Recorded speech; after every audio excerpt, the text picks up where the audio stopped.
ובתרדמת אילן ועבר שבויה בחלומה העיר אשר בדד יושבת ובליבה חומה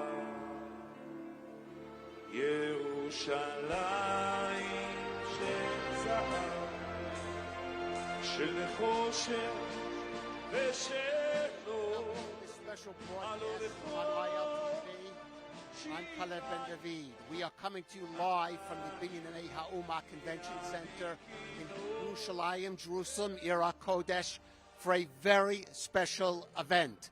I'd like to invite you to a bar mitzvah celebration, but one unlike any that perhaps you've heard of or attended. It's a celebration being put on by Kolel Chabad.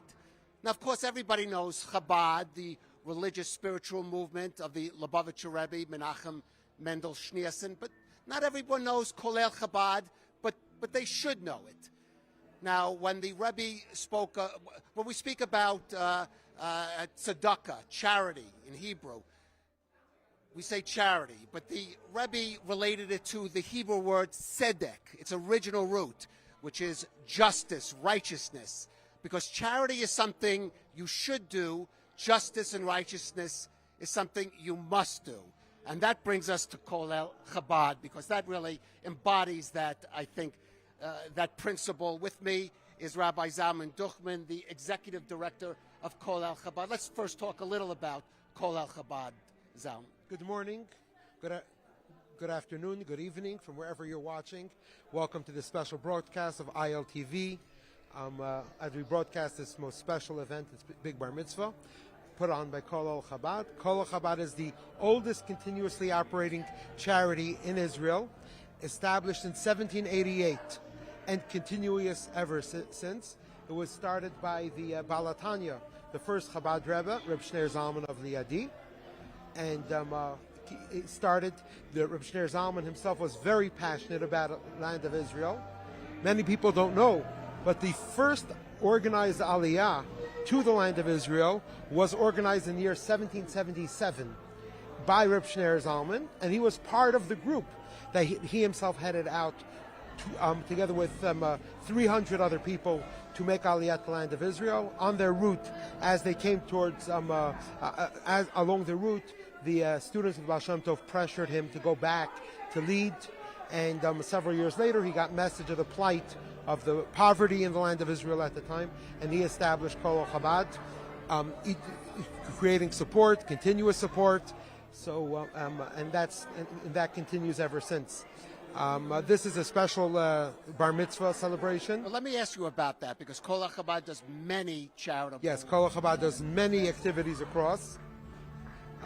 But the Rebbe had a sort of, I think, a special feeling in his heart for widows and orphans. And that is really, I guess, the theme of today's event, special bar mitzvah event. Tell us about it. This bar mitzvah is extremely special. It's usually done right around the Rebbe's birthday, and it's always aligned with the Rebbe's age for the past several years. We honored the Rebbe's birthday in the days before. Unfortunately, this year, Israel was under threat. It would be impossible to make such a gathering, so it was delayed. So such a unique day, a day of Rosh Chodesh Sivan, right. The one day in the Jewish history where Jews were Ki'ish Achad B'Lev Achad. The Torah, the Bible says that when the Jewish people came to the foot of Mount Sinai, just 6 days before giving the Torah, they stood together as one. And today we stand together as right. one, helping these children, all different situations, all fatherless children. As the Rambam describes an orphan, they're missing the mother or the father. I hear in my ear a welcoming song that I imagine that they are welcoming the entry of the president of the state of Israel. Right, a special guest today, President Isaac Herzog. We see, I believe, there on the screen, entering into the hall there. Of course, President Herzog comes from a very distinguished rabbinical lineage himself. Yeah, very distinguished Chabad lineage. Yes. Correct. and he will be speaking to us. Let's talk a little about, we're talking about 125. When we say orphans, though, we're talking about who have lost their father primarily. And, of course, once President Herzog starts to speak, we will go to him. But we are talking about a lot of orphans.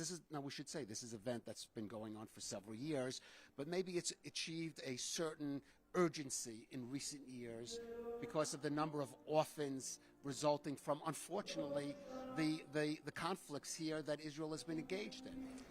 Unfortunately, we've never had this amount of orphans in our 25 years that we've been part of this program that will called Chesed Menachem Mendel, a special fund to help with the education and mental emotional well-being of these young orphans. So this is we've never had this many of new families. We had some 115 new families in the past 2.5 years. Something that we've never had this many families join. In addition, we never had this many young families, extremely young widows. We have multiple children that were born after the passing of their fathers. Terrible. And carrying their father's name, carrying memorials for their fathers, living memorials. And so I think the urgency is now here more than ever. But on the other hand, also the outpouring of support around the world for these families. Right, we should mention it's not just about giving a bar mitzvah to these young boys. It's really helping it's a whole process that, in a sense, is the climax of a process of helping their families. Correct. Kalev, we'll be spending the next 2 hours together. I would like to just go into the hall where Ephraim Kamissar. Ephraim Kamissar is actually a voice known on the radio in Israel, a music channel, and he MCs every year. He actually used to run the program. He used to run the program of Chesed Menachem Mendel, and he continues to MC the event. He is right now welcoming in all the children to the event. And he's going to go ahead and introduce the president of Israel, Mr. Isaac Herzog. Right, and these children earlier had their bar mitzvah. Yes, earlier today we were at the Kotel. We will be able to cut to it in just a bit. Could I get the sound in my ear from the hall? I'm sorry. Like this, I could try to do a little bit of a translation. תראו את ההתרגשות שלהם שמשתתף איתנו כאן כבוד נשיא המדינה בחגיגת בר המצווה. לנשיא המדינה אין זו היכרות ראשונה עם הארגון כולל חב"ד. אנחנו, אזרחי המדינה, זכינו שכבוד נשיא המדינה במהלך שנות העשייה הפורות quite interesting that our largest program is a national project of food security that was started while the president was serving this country while the president was serving this country in his role as Minister of Social Welfare. That's where we started the largest program. So Ephraim Kamissar is referencing that So the MC is referencing that partnership that started with several thousand families then, and today serves 47,000 families. Right. We do have a guest with us. Maybe if he could start before the president Go ahead. Speaks. We have with us Sagit Cohen. Of course, she is one of the widows who is with us. And she is the mother, is Elia, who's one of the bar mitzvah boys that is was bar mitzvah there at the Kotel with Kolel Chabad and support. First of all, tell us a little about your own situation, and first of all, if you can, the passing of your husband and your situation. I'm Sagit Cohen. I live in Hashmonaim. I live in Hashmonaim. There are many Americans there. We're a family of. I have my husband passed away a year ago. I was left with 10 kids. The youngest is Ariel. He's a sweet baby. Was born after my husband passed away.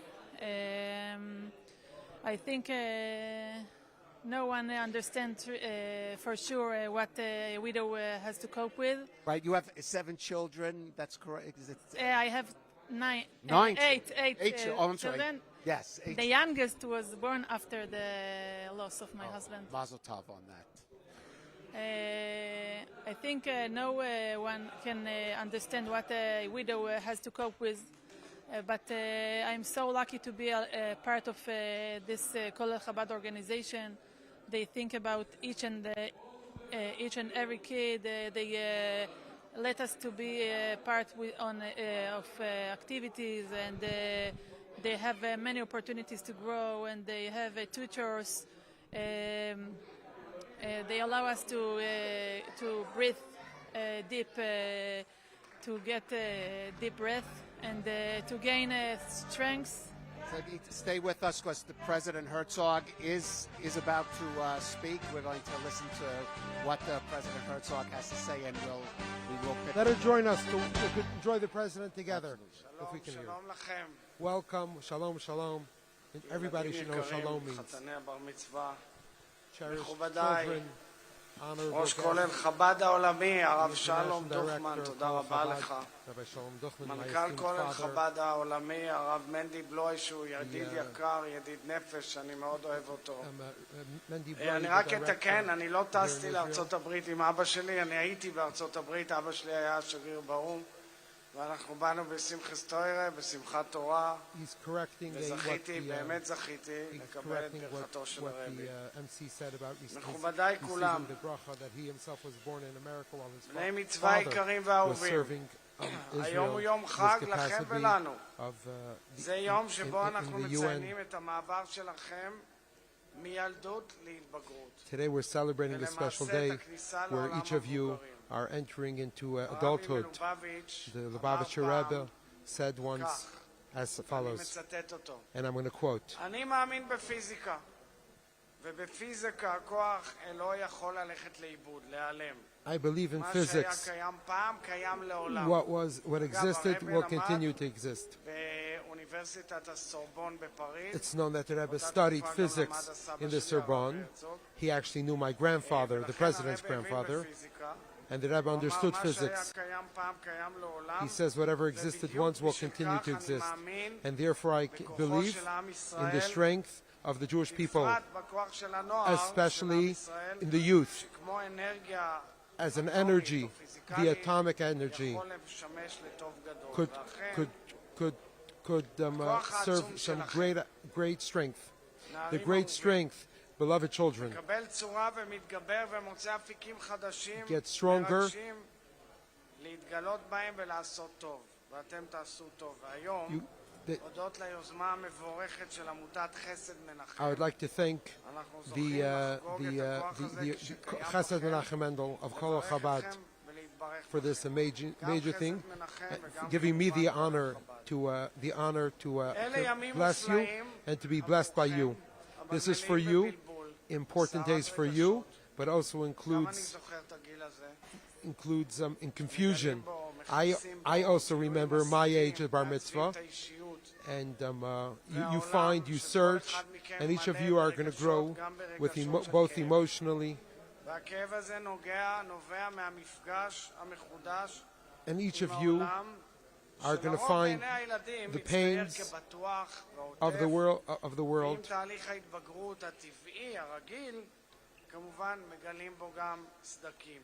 אבל אתם, בני המצווה האהובים, אתם נחשפתם מגיל מאוד צעיר So לכאב עצום. obviously, like just that's for every teenager, how much more so for you, that you're facing your individual להתבגר מהר challenges. מאוד, להישיר מבט And we have great, לחלקים השבורים של העולם. we have להיות great בעומק hope הכאב, להיפרד פרידה for כואבת, each of you to overcome your מאבא challenges, ומאמא, if it's from your ולראות את mother or your היקרים father, שלכם בכאבם. and to see each of הייתם them in their קטנים pain. ורקים, You are young, והבנתם שיש דברים שאי אפשר להחזיר אותם, and you know that there's שיש things that can't געגועים be שאין להם undone, סוף.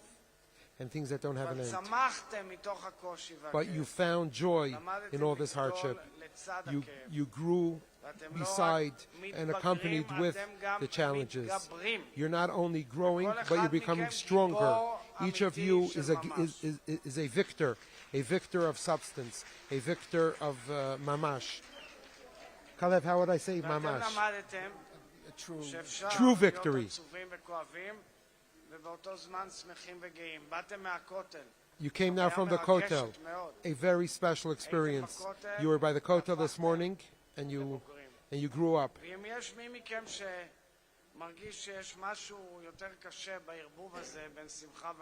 If you feel that there's challenges in the mix of the bitterness and the joy, and I want to say from my experience, sometimes it's necessary to celebrate through hardship. We are very pleased, and I'm pleased to be here together with you and to bless you on the great light that you're bringing to the world. And I'm sure that the stories and the memories that you heard from your father shall always be with you,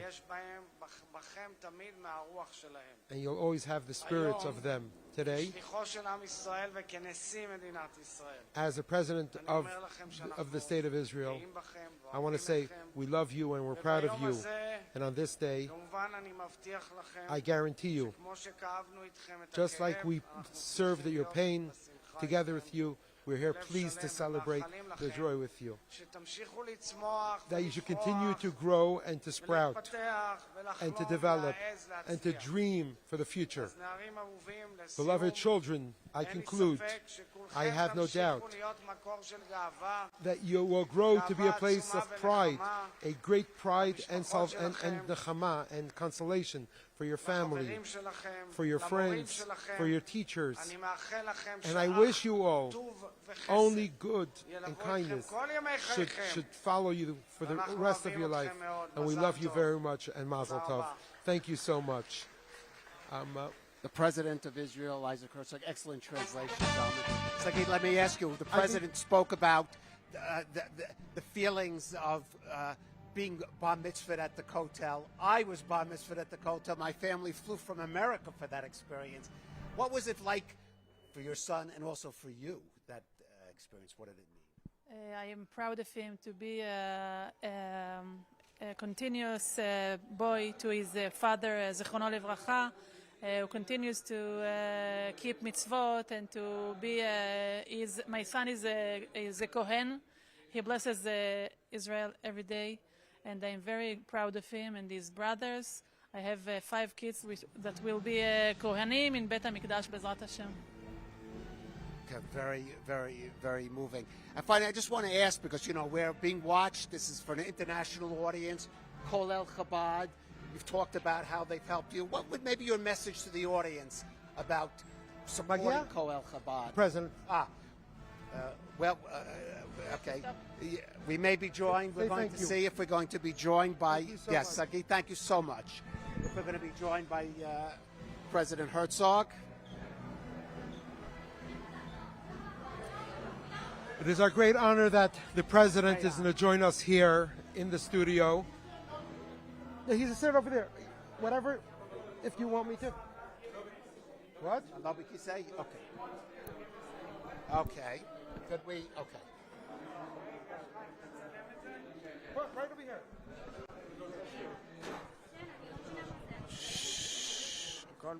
Rabbi Duchman, okay, so you ready? Yeah.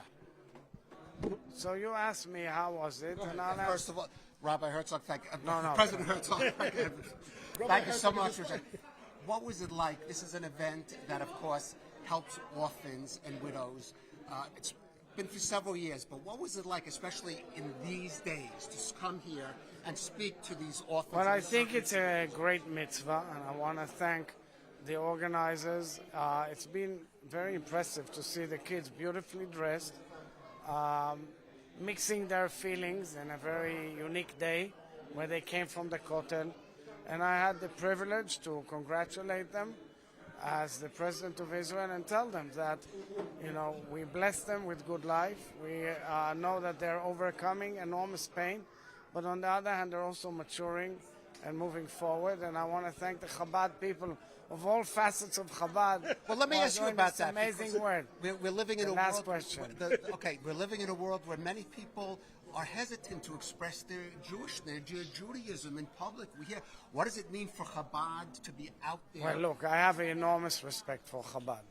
I myself was blessed twice by the Rebbe. I see Chabad operating all over the world. I know that many shluchim and many organizations are going through attacks, anti-Semitic attacks, but Chabad is going from strength to strength, and I want to wish them only good. Toda rabba to them. Toda. President Herzog, thank you so much.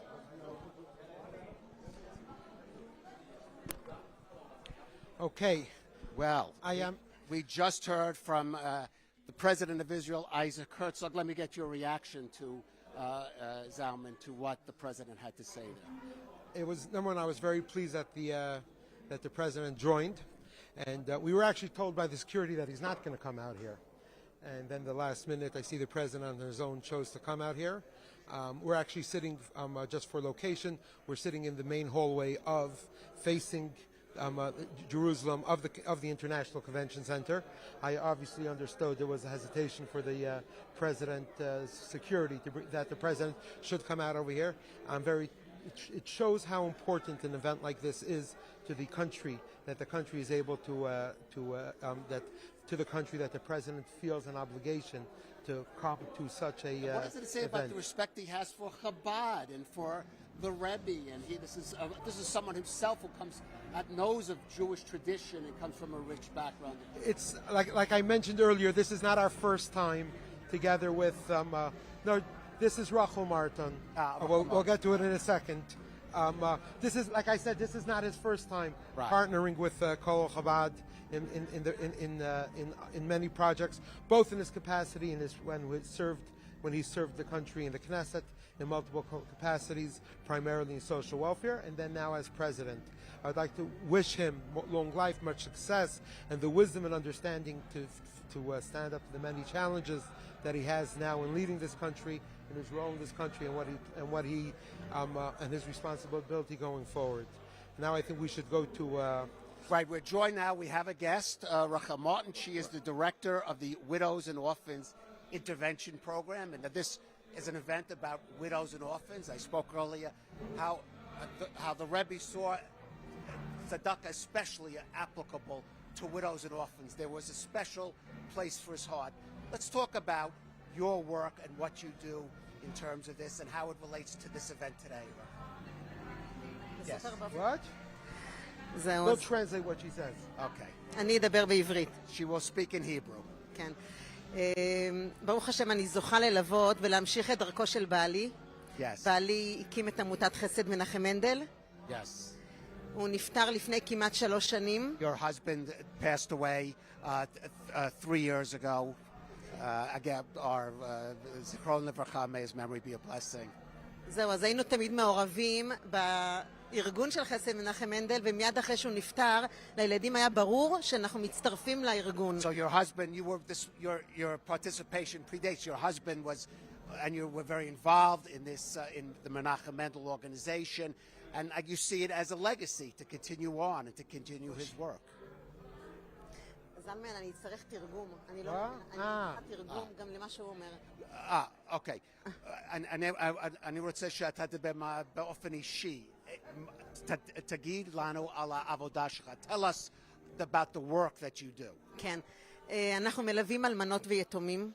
יש לנו מאות משפחות של אלמנות ויתומים, כולם צעירים, לכולם יש ילדים בגילי בתי ספר. ואנחנו מלווים אותם לאורך כל השנה, לאורך כל המסלול. Okay, so you're dealing with young orphans, young people, we know even below the bar mitzvah age, and you are with them and helping them and guiding them through the whole year, through their entire path. אנחנו דואגים שכשהם יסיימו את מסלול הלימודים, הם יצאו מוכנים לחיים. Right, and you especially work with them so that they will excel in their studies, in their learning, and in their life as well. אז העזרה שלנו היא לימודית, עזרה של שיעורי עזר, חוגים, חונכות. זה הבסיס שלנו, שהוא מאוד מאוד חשוב. ילד שצריך לחזור על גמרא ואין לו אבא שילמד איתו את הגמרא, אז החונך שלנו ילמד איתו. So the emphasis is on education, on learning the Talmud, on chugim, special classes and special seminars for these young people beyond, I guess, their ordinary schooling set, that they will excel, especially in their Jewish education. בחסד מנחם מנדל מקבלים גם מה שילד במשפחה רגילה לא יקבל. חוגים זה דבר מאוד מאוד יקר, אבל פה אנחנו יודעים שחשוב לפתח את הכישרונות המיוחדים שלהם ולתת להם חוויה של הצלחה.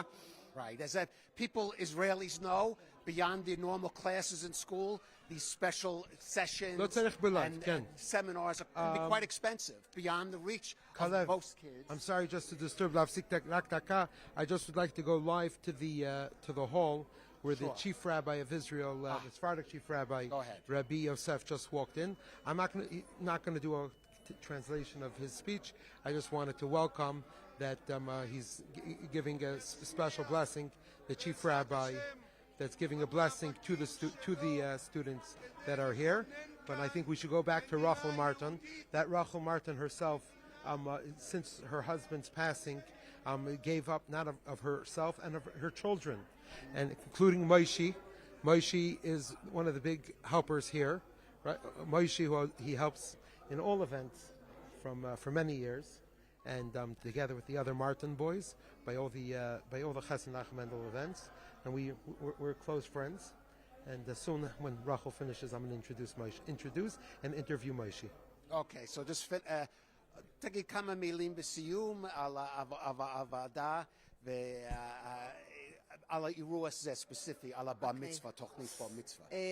בשבילנו זה זכות מאוד מאוד גדולה ללוות את המשפחות. אנחנו מנצלים כל הזדמנות לשמח ולעזור לאימהות באתגר הכל כך מיוחד שלהם. Right, we try to utilize every opportunity to bring to these children and to these families joy and happiness. שנה שעברה הבן שלנו חגג פה בר מצווה, מוטי. Okay, your own child, Moti, celebrated his bar mitzvah at this event, at last year's event. זה לא פשוט, זה מאוד מאוד כואב שילד חוגג בר מצווה בלי אבא. It's not simple, it's even painful for a child to celebrate a bar mitzvah without his father there. וכל הילדים שנמצאים פה וחוגגים בר מצווה, יש להם בגרות מיוחדת, הם באמת מתמודדים עם אתגר לא פשוט. But for all of the children here who are celebrating their bar mitzvah, this is in a sense, a kind of like a graduation or maturation that is very special. וכשהם מקבלים כזה חיבוק מעם ישראל, אז הם מבינים שהם לא לבד, והם אף פעם לא יהיו לבד. Right. When they get a hug from the Jewish people, from the Jewish nation, they understand they're not alone, and that is very special for them. כי חסד מנחם מנדל זה משפחה. וזו משפחה שנותנת כוח, וזו משפחה שעוזרת, והם גם יודעים לפנות כשהם צריכים. חסד מנחם מנדל, it's not an organization, it is a family. And it really is a family. It's the Martin family, in a way. And maybe let's hear from one of the... So Moshe doesn't want to be interviewed. Okay. I asked him, but I want to say, אני רוצה להודות למוישי, וגם לא רק מוישי, לכל האחים של מוישי. I want to thank Moshe and all of his brothers, שמנהלים כל האירועים, that they organize, they pack the gifts, הם מסדרים כל המתנות, for this event and for the other events, לאירוע הזה, and to the other אירועים. And we wish מזל טוב and בעזרת השם לחגוג הבר מצווה שלו. בכמה שנים? 4 שנים? בעזרת השם. We would like to invite everybody to Moshe's bar mitzvah. בעזרת השם. Yeah? At the hotel? Yeah, the hotel? Take care. There'll be room for everybody there. Yeah, בעזרת השם. I would like to thank Rachel Martin, not just for joining us here on set, but for the work that she does all year. Every day, 365 days a year, 7 days a week, 24 hours a day. She's always available, an extra source of energy. And she has been involved in the institution for many years, while her husband led, and now that she took over the reins, it's something extraordinarily special. משהו מאוד נדיר ועוד יקר, שאת מנהלת את הקרן בכזאת צורה מכובדת ומסודר. And it's really what she said, that it's a family, she's a mishpacha. You see it in a very strong way. So thank you very much, Toda. And I'd like to wish you, שיהיה לכם הרבה נחת. You should have much nachas from your children. תודה, תודה לשר. Yes, I'm going to go to the kotel from today now. Okay. So let's talk about the bar mitzvah. By the way, I had my own bar mitzvah at the Kotel when I was 13 in 1973. My family came from the United States especially. I know what that, the feeling, that the spirituality, a feeling of doing your bar mitzvah at the Kotel. Tell us about that. So, all right, Sinai, go ahead and share some of the footage by the Kotel earlier today. Earlier today, each of the children were marched down one at a time, their own chuppah. We had a full team dancing. Each child danced alone on the shoulders, danced down the joy that they should feel. Feel special themselves. We also had a team of photographers that's going to prepare for each of the children a beautiful album of them by the Kotel, like any other bar mitzvah boy that has the bar mitzvah by the Kotel. It's a really special moment where you see the mothers following, watching the procession, the dancing. It takes several hours for each child, but one at a time, and it's done each one in isolation, but it's collection, and each mother has that opportunity to have that feeling of watching their child and the child going down by themselves, experiencing that joy of the mitzvah, the joy of the bar mitzvah. Now, every child gets a pair of tefillin. Those that turned 13, their actual 13th birthday was earlier, had their tefillin delivered to them earlier, and there's a few that soon will be 13, so we give it to them at the bar mitzvah, and it's really a very joyous moment, really very special, and I really encourage everybody that it's something, an annual event, and if you're celebrating a bar mitzvah, you should plan it.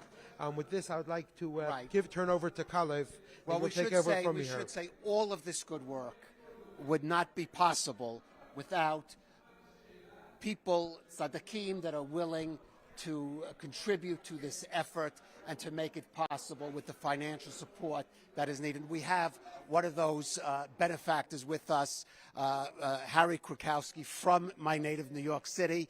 And Harry, you're here with your lovely family. Would you just also introduce them as well? My wife's Sarah Krakowski. Yeah, hold this. My daughter, Leah Krakowski. Very much to meet you. Okay. Harry, I want to go back. Go back. It has nothing to do. The reason we give is because of the people we love and support. Okay? Has nothing, okay? And the work that they do. So it's not about financial aspect or anything like that. It's more about how we can get things done together. Okay? I may be a financial supporter, but you know what? Without having the people on the ground, nothing gets done. Right. Well, I want to talk about. Excuse me.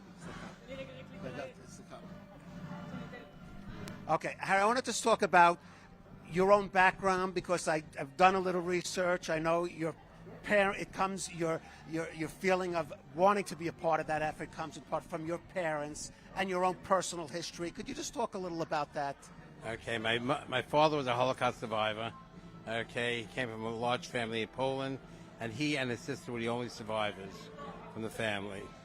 Okay, my mother, turns out my parents were first cousins, okay, and they met after the war. My mother was on her way back from New York because she didn't like New York too much. Okay, she come from Palestine to New York, and she was on a boat coming back from New York to Israel, to Palestine at that time. And my father, I don't know how my grandfather got in touch with my father, but my father was somewhat traveling throughout Europe after the war. And at that time, he went to pick her up at the boat, at the pier, and I don't know the rest of the story is history. Right. And that's part of that history. Right. And talk about Chabad and your connection to Chabad and why. I mean, there are many, many worthy causes in the Jewish world, but what specifically Kol Al Chabad, this particular also initiative? Okay, Kol Chabad. Okay, I got introduced to Rabbi Duchman, I think it was over 30 years ago, maybe so, and it was right away a friendship born. And what brought me into it? I get involved with a lot of Jewish causes, but I like to see hands-on, and that's what I saw in the Duchman family. It's not one generation, not two generations, but everyone was involved. Okay, Shalom Duchman got his whole family involved, and everyone has a different aspect to do in the family. So that's one reason, okay? And I've not just with Chabad, I try to do that with every organization I'm involved in. Right. And specifically, what is it? I'm trying to think of the feelings that you have. By the way, I was bar mitzvahed at my family flew when I was 13 years old, our first trip. We came to Israel. I know what a special experience it is. So what was that, about 25 years ago? I wish it was 25 years. Well, why wish? You know? You don't look a day over 38. A little further back, so I know what a special experience. What is it, though, for you to see these young boys have this? And by the way, we just saw the footage of the bar mitzvah. I'm a little jealous. Mine was nothing like that. Those bar mitzvah. What was it like, though, for you to see? I've been trying to come for the past 15 years, 12 years to the bar mitzvahs. It's an unbelievable experience. But the boys get it. I remember one year coming here, and a boy came up to me and said to me, "This is going to be my last bar mitzvah." I said, "What do you mean? You only turned bar mitzvah?" He says, "Yes, but I had 5 brothers who were bar mitzvah prior, and afterwards I'm the last one, and how am I going to come back?" I said, "You have my personal invitation."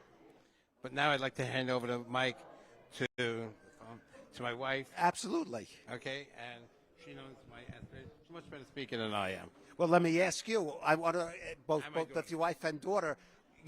When you being at the bar mitzvah, seeing these young people and what the joy on them and what they're experiencing at the hotel, how does that make you feel? It's a very touching, moving moment. There's a big mix of feelings. It's such a wonderful occasion, and combined with a lot of sadness for these boys that have lost a parent, but it's absolutely unbelievable that Kol Chabad steps in for all of these times, which can feel very lonely, and gives them a place to celebrate, a family, and such a warm feeling that they would not have gotten anywhere. Right. Do you have any, would your daughter like to have anything to say? And Chabad in general, the connection that your family feels with Chabad. It's a very long and strong connection that my husband has, his family and the Duchman family, and his father and the Rebbe. It's generational. Yeah, I'm sorry. Yeah, just face the camera. Yeah. Talk a long connection with Chabad. It's generational. It goes back for Harry's father, and with the Duchmans and the Rebbe.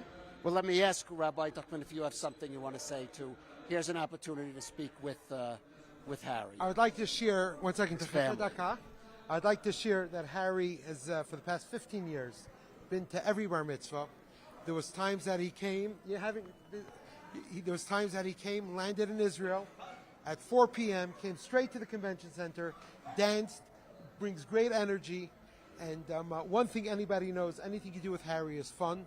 Harry brought a special energy to the bar mitzvah, and to all chesed that he does. You see good. And I would like to wish them both, Harry, Sarah, and the whole family, Krukowski family, Arichas Yanim, Shalom Tov, great health in all the charitable work that they do. Thank you. But it's also a generational thing of Jewish leadership. From Petrakov, the Krukowski family was the head of the community, where Rabbi Lau's family were the chief rabbinate. So we wish them continued generation. 1 second, Nord, in 1 minute. As soon as we finish with Krukowski, I want to go to Nord from Jerusalem. Okay, first let's say thank you once again to the Krukowski family. Thank you for having us. For all their generosity, and we'll see maybe next year. Absolutely. Thank you so much. Absolutely. Thank you very much, Harry, and thank you, Krukowski family. Now I would like to introduce Nur. Nur is one of the boys from the Bar Mitzvah. He wants to be on television, and this is Nur. This is your opportunity for 15 minutes of fame. זה הזדמנות שלך להיות בטלוויזיה, בלייב, בלי צחוק. אתה תדבר בעברית ואני אתרגם לך. סבבה, אני אדבר בעברית. מה קורה, חברים? אני פה באמצע לייב. אנחנו פה בירושלים, היינו פה בכותל. אנחנו באים, וואלה, היה כיף בכותל. פעם התפללנו, אנחנו תפילים. כמובן חשוב ביותר להניח תפילין כל בוקר, חשוב. אנחנו פה באולם, מביאים לנו פה אוכל. וואלה, לי יש תפילין, אני מניח כל יום, ברוך השם, אשריי, ברוך השם. רגע, אפשר לגעת לך בזקן? מה קורה פה בפנים? וואלה, פה בפנים אנחנו פה אוכלים אוכל, מביאים לנו אוכל. הכל על בית חב"ד, וואלה, אוכל טעים, הכל על בית חב"ד. כפיים לבית חב"ד, חייב, צריך לבית חב"ד. אני צריך לבקש תודה, להגיד תודה על כל השנים שהם נותנים לנו דברים. זה לא מובן מאליו, אתם יודעים, אתם צריכים להגיד תודה, להניח תפילין כל בוקר. הנה, זה אמור להיות ההשראה שלכם. להניח תפילין כל בוקר. Thank you very much, Noor. I'd like to give you a lot of הצלחה. I'd like to give you a lot of success. שיהיה לכם הרבה הצלחה. ואני מאוד מתגאים שאתה מניח תפילין ותמשיך, ולא רק להניח לבד, not only to put on film by yourself, גם לחברים שלך, שעוד לא מניחים תפילין, גם להניח תפילין. אתה צודק, אתה יכול לתת לי לדבר? הנה, אם אתם רוצים לכתוב באינסטגרם שלי, NUR53 משהו. הלאה, תודה רבה, יאללה, ביי. Bye, thank you so much. תודה רבה, תן לי Thank כיף. you. Okay. So, I think we may have seen a future star of Israeli television. 100%. I love the energy. I love the energy here. The children are having fun. It's very important to show them, for them to experience them fun.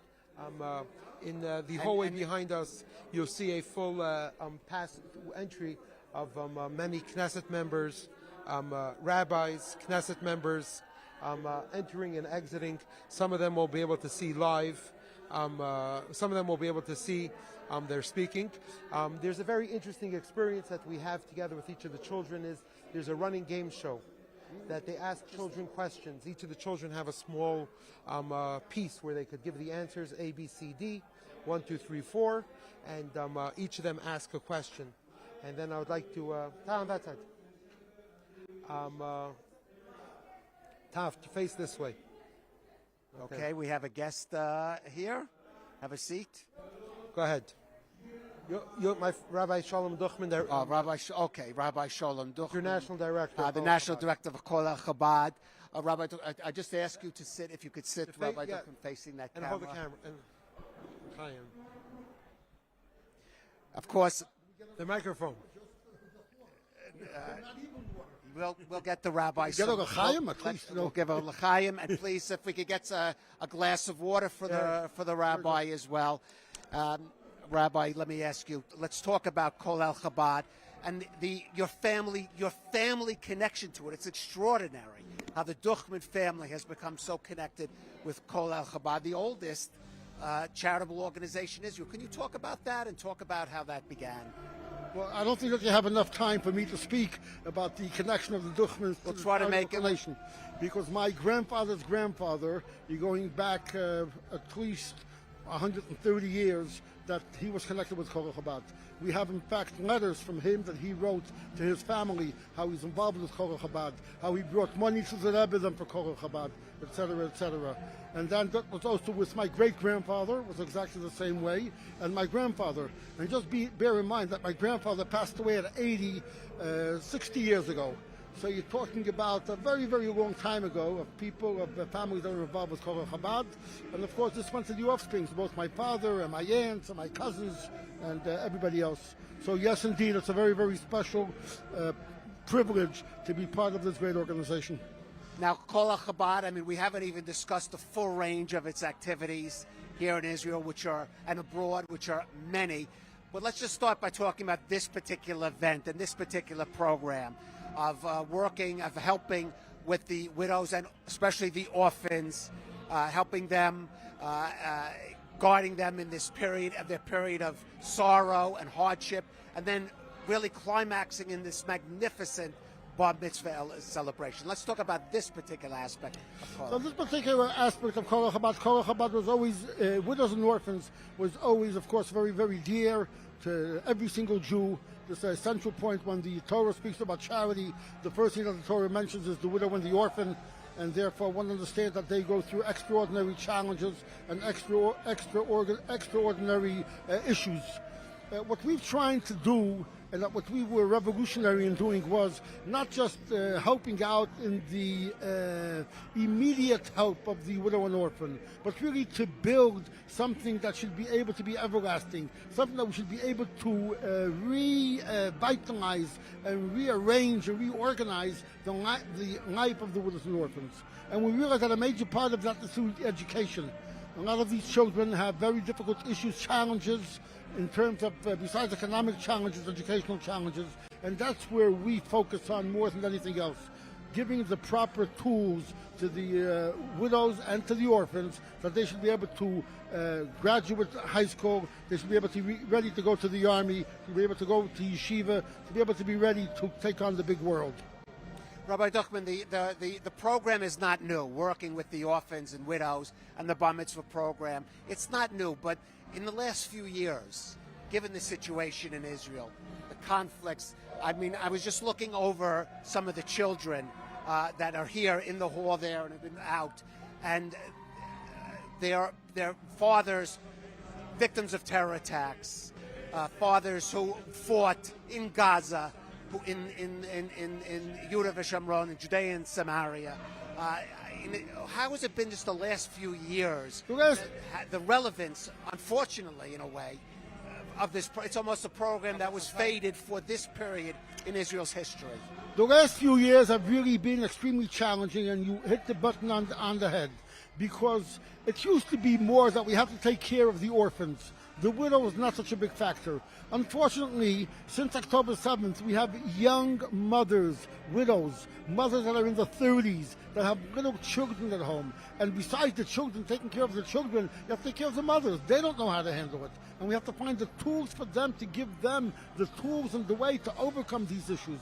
And this is something that we were not ready for, but thank God we have an incredible dedicated staff, people that are dedicated 24/6. They're there with them all the time, and they're finding different ways to encourage the mothers. For instance, once a month, every one of the mothers has a certain place where they go out for one evening. They do woodwork, all kinds of work, mothers themselves. We put together 25 mothers together, some older ones and some younger ones. They should be able to encourage each other. Once every 3 months, we put together 60 mothers together. We take them to MITZVAH for an outing, 24 hours, that they're not with the kids. We find babysitters for the kids. They're there themselves. First of all, we pamper them, and then we also give them the tools and the therapies, how they should be able to come back to their families rejuvenated and to be able to begin again with a new fresh start. Right. Just some of these little programs that we do. These are just the little things. But the most important thing is that we have 8 angels, social workers, that are involved and that are together with these mothers every single day, 24/6, except Shabbos. Right. You know, I said at the top of the program, everybody knows Chabad. I was in India last year. I went to the Chabad house in Pushkar, which is the Hindu pilgrimage city, and it's right out there. Everybody knows Chabad. Not everybody knows Kolel Chabad. Some of the people watching on ILTV, this may be their first exposure to it, even that the first time they're hearing of it. I just want to ask what you have to say to them, those who may not be familiar with the work that the organization has been doing. You're welcome. Welcome to join us. Welcome to here. Welcome to. We're very grateful that you've taken your time to be with us. It's a tremendous inspiration, a tremendous chizuk to us, and keep up. Continue to be with us. Continue to support us. And Be'ezrat Hashem, we hope that together we can really make an impact and a big difference. Right. Someone, do you have anything to say to your father, or would you rather he maybe has something to say to you? It's really a unique opportunity, something that the Rebbe spoke very strongly about charity and about the passionate communal activity to be done on not just on a private level, but on a familial level. You know, in America today, especially when it comes to when it comes to non-for-profits, there's a lot of discussion about ulterior motives, etc. And the Rebbe saw it the exact opposite with family and nepotism. Not only did the Rebbe see it as not a question, but quite the opposite, because the passion is usually much stronger. Like my father mentioned, my father's a 5th generation involved in Kol Chabad. I'm number 6. My children will be, God willing, number 7. Until Mashiach comes, we hope to continue this tradition. And the same thing is on the donor side, and on the other side, there's many families. Charity is also something that should be done on a family level. We saw Harry Kurkowski here together with his daughter, already developing for the next generation to continue as a supporter of Kol Chabad. And that is the strength of an institution where it's not just the partner, but we could partner with the entire family. and that is something that the Rebbe spoke very much about, and it's something that Chabad very much excels in. And I think it's something when it comes to such things, it's something that should be really learned. So it's a great honor to be part of such an institution. Like my father wouldn't mention, but he was every single leader of Kol Chabad was directly appointed by the Chabad Rebbes from the first Yaakov Smolensk in 1788 until my father was appointed 190 years later by the Rebbe in 1978, where he grew the institution from what was then a relative much smaller than it is today to what it stands today. So it's a great honor and pleasure to be part of such a thing. And while we're talking, I'm looking at the screen. If we could show the inside, the celebration, the dancing. What a party. What a party. And I'm just thinking to myself, you know, this is not the kind of bar mitzvah that every kid in Israel can afford to have. This kind of celebration. These kids are our heroes. These mothers are our heroes. These fathers are our heroes. This is right here. This is our survival.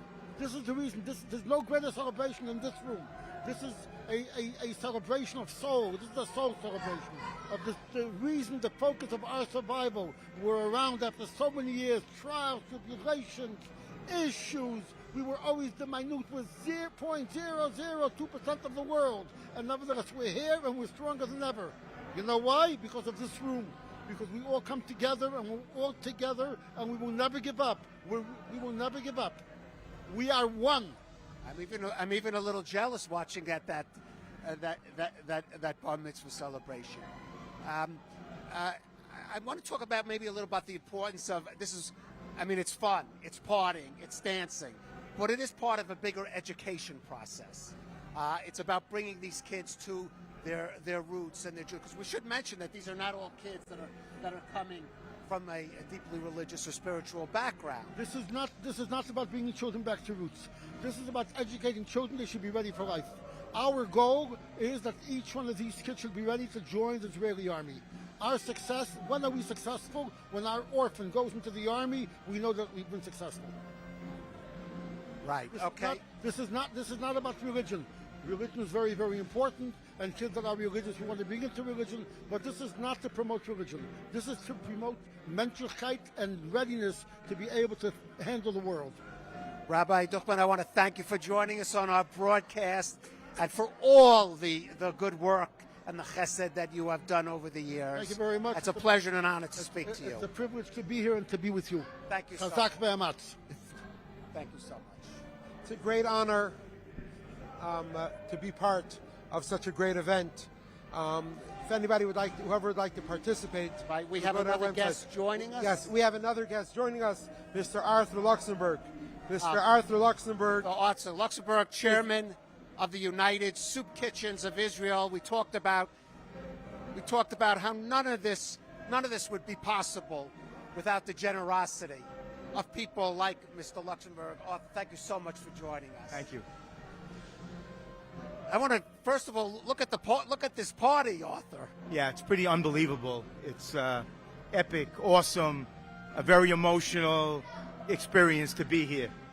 How did you get it? I'm a little jealous watching this kind of bar. I wish I had a bar mitzvah like this. Arthur, you're from New York, successful in a businessman. How did you get involved both with Chabad Kollel and this program? You know, I was introduced to the organization probably 30 years ago. Reb Zalman, 30 years ago, and I was giving money, you know, twice a year before Rosh Hashanah, before Pesach, and I mean it's an unbelievable story. And I was here as I was traveling to Israel a lot during those times, and one Motzei Shabbos. I was staying in a hotel, and after Shabbos, which I typically did, very late at night, I would go to the Kotel. And I was surprised to meet Rabbi Duchman there. And I knew Rabbi Duchman very well, and I had very good feelings for him. And it was there at that time that he showed me a spot right behind the Kotel, facing down the Kotel, and he offered me an incredible opportunity to partner with him in building a soup kitchen there for needy people. And I told him, of course, I would help, but helping wasn't what he was looking for. It was more of a partnership that I would sponsor it. And he basically, I told him I'll think about it. And he said, I have 5 minutes. I have 5 minutes to think about it. And I laughed. I said, what happens after the 5 minutes? He goes, I go to the next person. He goes, this will change your life. Sponsor this on behalf of this organization, and it will change your life. And guess what? I agreed, and that's what happened. It changed my life. By the way, let's talk about where that soup kitchen is located, because that's pretty special. So I'm saying, there's no better real estate, in the world, number 5 or number 1 Western Wall Road. You can't even make that up. They're at the Kotel, at the Western Wall. Yeah, it's the actual address. And then, we bought a building right next to it, which we use as like a skybox, where we host guests and we open it up for dinners. And it's just a wonderful experience to be part of this, great chesed. Arthur, I have done a little research, and I know that your wife got you a very special present for the 30th wedding anniversary, if I'm correct. Yes. 20 years ago. Would you tell that story, because it directly connects to this event tonight? Yeah, and it's okay. Take a moment. No, Randy's home. Your wife. Randy, my wife, is home. And nobody knows what to buy me. Nobody knows what to buy me. So what she did was she sponsored, I think, on this very event, this very day, she sponsored. They rented out the whole amusement park in Tel Aviv. Right. And that was 2014. And that was the gift. And that was the gift. And it couldn't be. The only thing was, I wish that I knew about it so that we could be there for it. Right. Hundreds of kids taken. Yeah. These orphans who have been in such hardship, brought for a Yom Kef, a day of fun, at a water park. How special. It's unbelievable. Really unbelievable. Check into a hotel, we take for granted, oh, your room is not good, or your room is not ready, or the airport was too crowded, you waited on a line, and then you come here and you plan to spend a few days surrounded by chesed, and you realize how lucky you are, because there's so much need, there's so much going on, and to be part of an organization like this, which is so powerful and challenges that need on every single level, whether it's health, whether it's education, whether it's housing, MS centers, dental clinics, wedding halls. We dedicated a wedding hall in memory of my father. And this, of course, Bar Mitzvah, which we're a part of and we're doing and we're part of for decades. And to see it continue like this, even during difficult times, is emotional and very, very important and powerful. During difficult times, and I've said this to several of the people we've spoken to, this is not a new program. I mentioned that 2014 was when you took the orphans, but just think of what Israel has gone through in just the last few years. And I'm looking at the list of the children, and some of the children are here. They're the children of war heroes that fell in Gaza, that fell fighting terrorists in Judea and Samaria, that victims of terror also. How special is that, especially at this moment? Yeah, Rabbi Dochman inside a few minutes ago showed me the list, and it's a list like an accountant would have, right, of every child, what parent was lost, when they were lost, details about every child. You know, nothing done on the back of a napkin. And I said, I want to carry that around. Make me a copy of that. And I want to carry it around with my other things so that I feel more connected to it. And it's unbelievable. Unbelievable. I want to give Zalman a chance to. I'd like to thank Arthur, Mr. Luxembourg, for his many years, not only of his involvement in Kol Chabad, but most importantly is, in addition to that, Gadol Ma'aser Yosef Min Ha'Oser, greater is a person that encourages other people to give.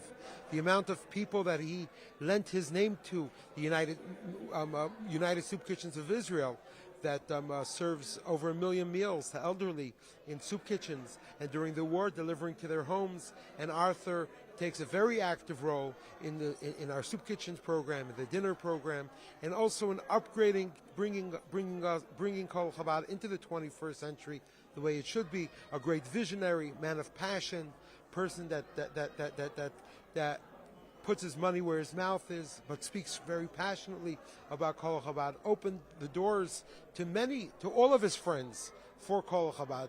Some doors he knocked on, and some doors he barged open to bring in Kol Chabad for his friends and family. And everybody knows that if you want to give Mr. Luxembourg a gift, what's the gift going to be? Make sure a widow and orphan has fun.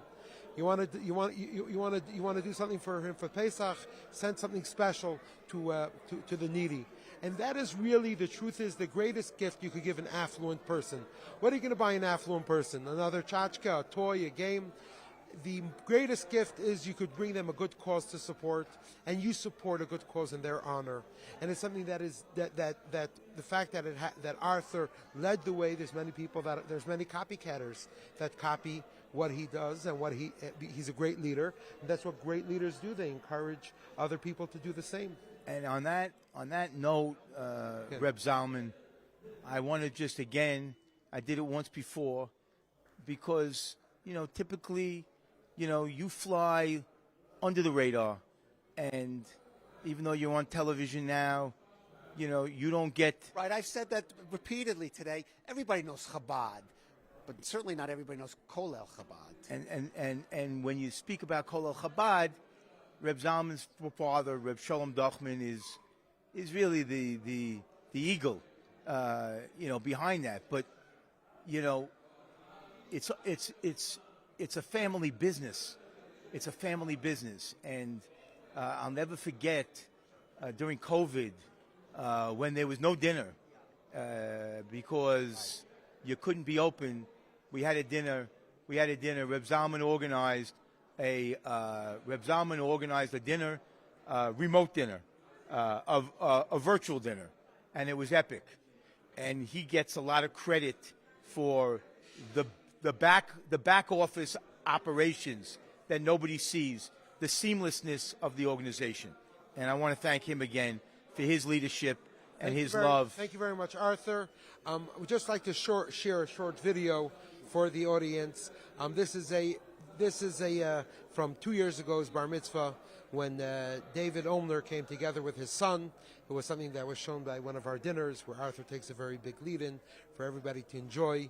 A few-minute, short, 3-minute video. Sinai, go ahead, run VTR1. Over the years, we got to know Kol Al Chabad through the many different programs that they run, through many different events and meetings with them. It's been amazing to see what they have been able to accomplish. A few years ago, it was our second son, Jaren's bar mitzvah. We had done our first son's bar mitzvah in Israel, and we had really thought that we wanted to do the bar mitzvah there, but COVID created other plans. And in the midst of COVID, right after his bar mitzvah, Zalman called one day and said, "Why don't you come with your son to Israel for 36 hours and experience something that is very important for him as he's at his bar mitzvah age?"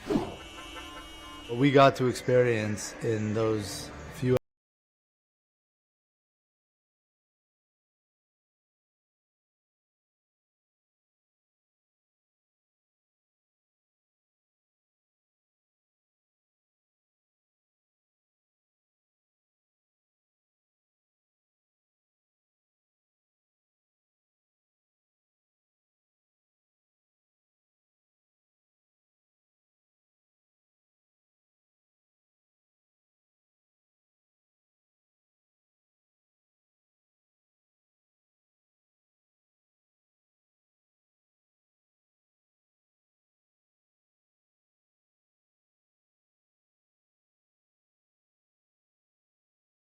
Into a full bar mitzvah, massive hall, fully catered, 5-star from start to finish.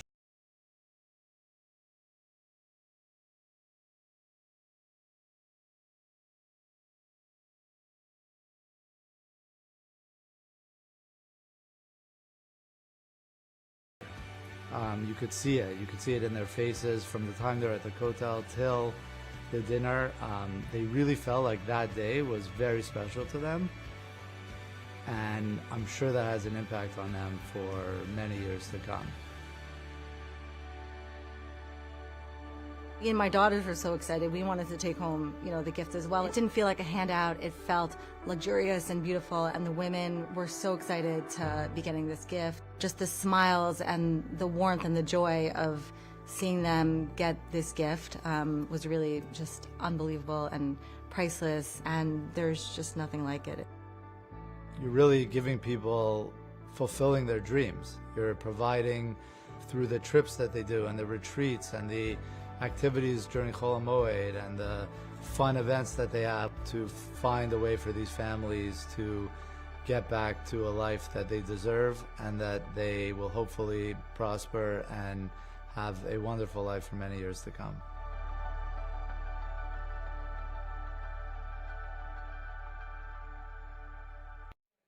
That's just one of the many, many moving stories here. I wish we had time for all of them, Zalman, but then we would have to do a telethon of at least 24 hours, maybe next year. But speaking of moving stories, we have the guest here, another of the widows that we're meeting today.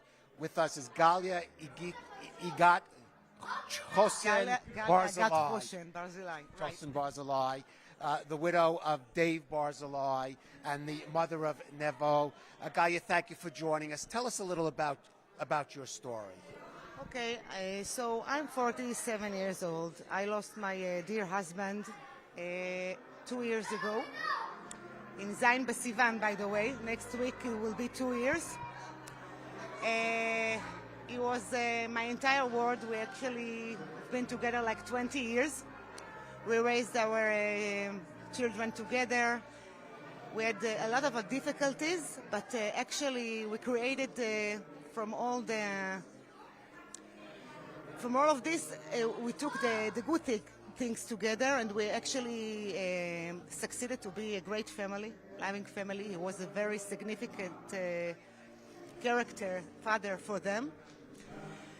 And then one day, long story short, he passed away, and we are here.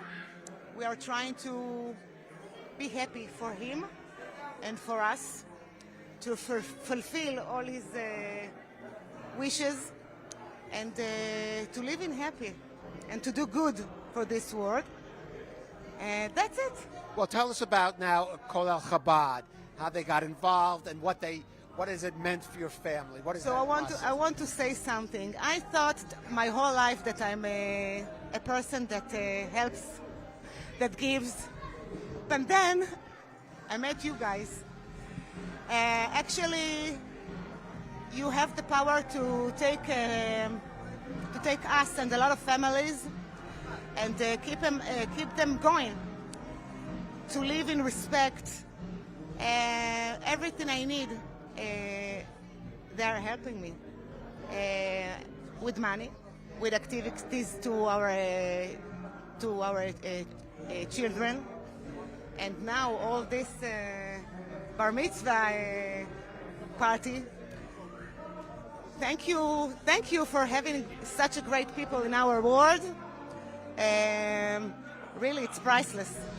Gaia, I actually was born and raised in America, but I had a bar mitzvah at the Kotel, at the wall, the Western Wall. My family flew over, and that was a formative experience of my life. May have been a big factor in my eventually coming to Israel, because I had a bar mitzvah at the Kotel myself. What was it like for you, for Nevo, your son, and for yourself to have that experience? At the Kotel? Yes. It was very moving and touching.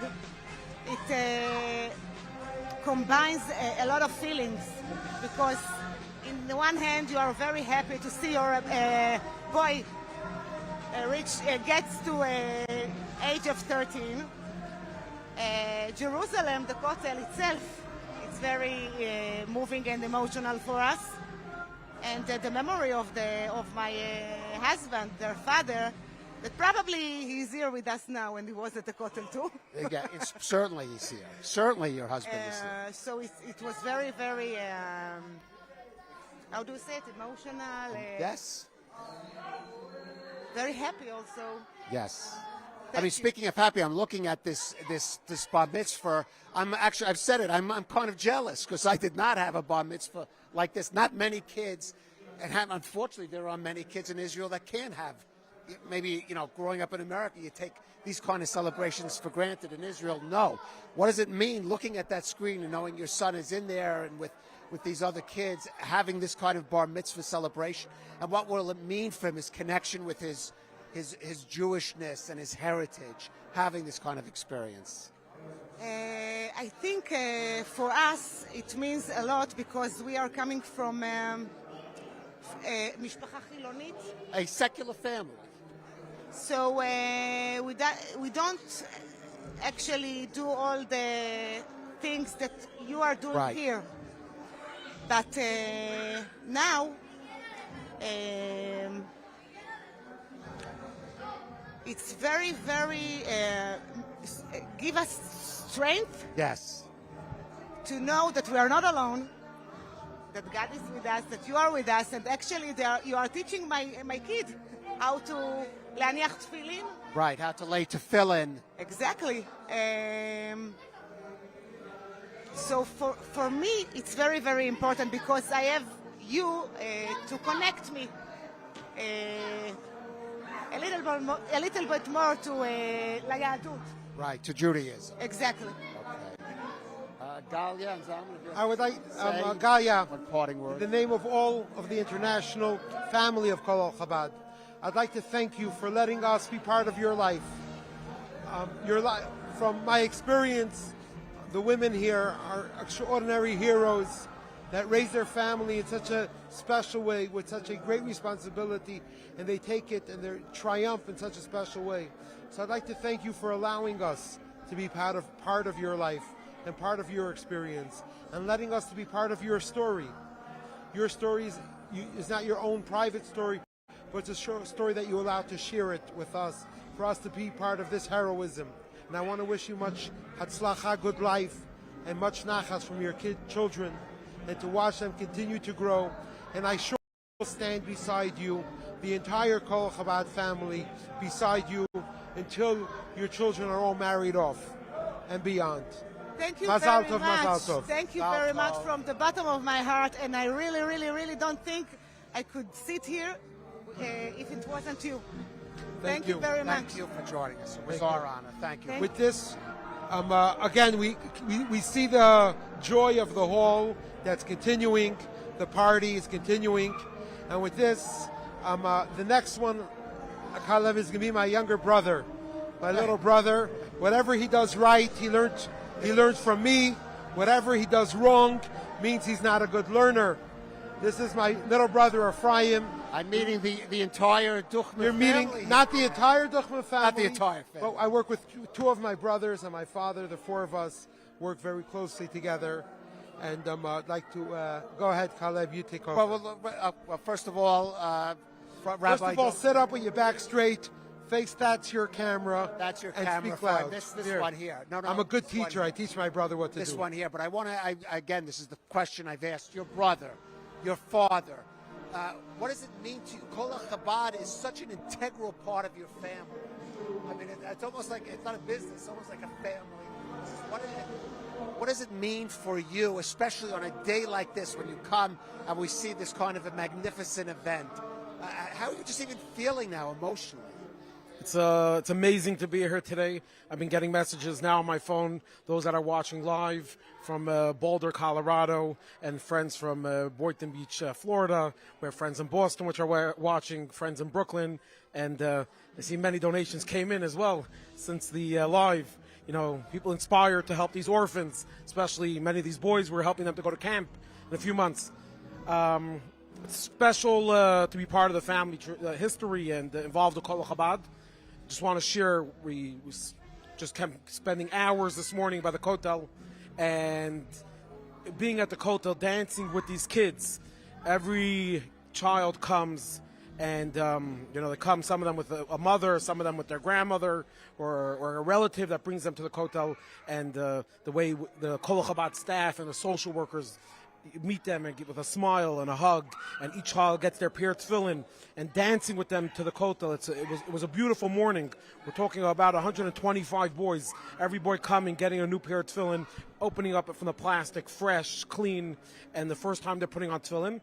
Right, I just want to say, we just before you had a lovely lady, Galia, a widow, who came from a secular background and said, without this program for her son Nevo, she doesn't know that he would be having this experience.